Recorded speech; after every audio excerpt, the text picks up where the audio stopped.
Hey, Signs of Minds. How's it going? I want to convey my idea here. I come up with a plan to make mercury printable gold circuitry on the outside shell of a large, very like stadium-sized shell of material that's able to be shrunk down into like a. Well, you'll understand as I talk about it. Recently, I discovered you're able to print gold. You'll take mercury and put lots of electricity up to it, and it creates traces of gold. Well, no one can make a living off of actual gold bullion. However, you can print circuitry with it. So we're able to three-dimensionally print circuitry in sections that where they were meant to shrink together and clasp, right? On a large stadium-sized piece of some material that's able to shrink and or dissolve away, so we'll go down into a smaller section of space. All the size of microscopic. It's got to be microscopic. It's in the metametal area.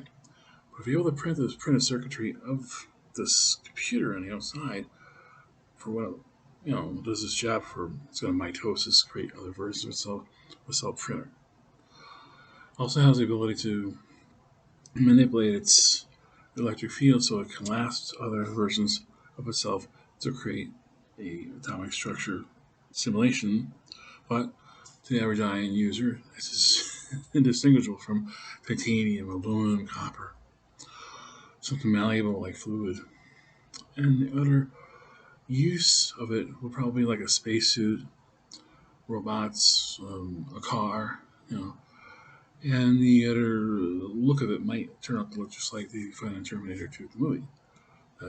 Gelatinous polymorphic thing. That's my idea. That's where I came up with this other idea. I thought, well, if we can't create enough gold to sell, how hard would it be to make a master cell that actually would produce more of itself on a large scale with the model ready to go?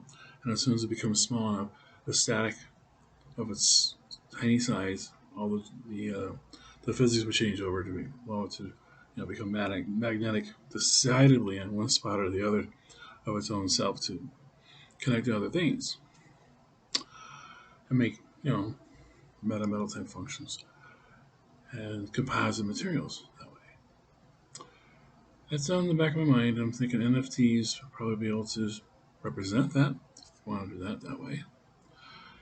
Another idea I had was to allow dogs to be easily trained through a maze system where they're associating like a little cotton swab from someone's sweat over here. They might have diabetes, cancer, or they got epilepsy. And in these rooms where you have like the doorway that actually would have the specialized food scent that associates with the actual pheromone of that with music.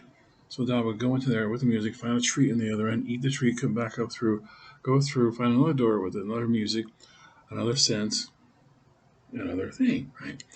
Get enough of them together, separate the attention spans in so many different directions that one can't make any mistakes. They're all basically functional pets now that can actually find over 50 ailments in a person.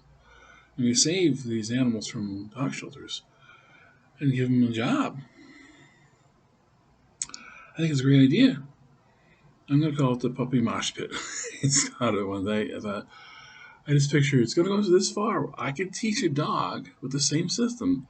I just have to put this in the system together to communicate with letters, like a little puppy Ouija board. Be able to type letters to him, tell you what you want to know, and message back and forth with trained versions of knowing what the letters are. Right.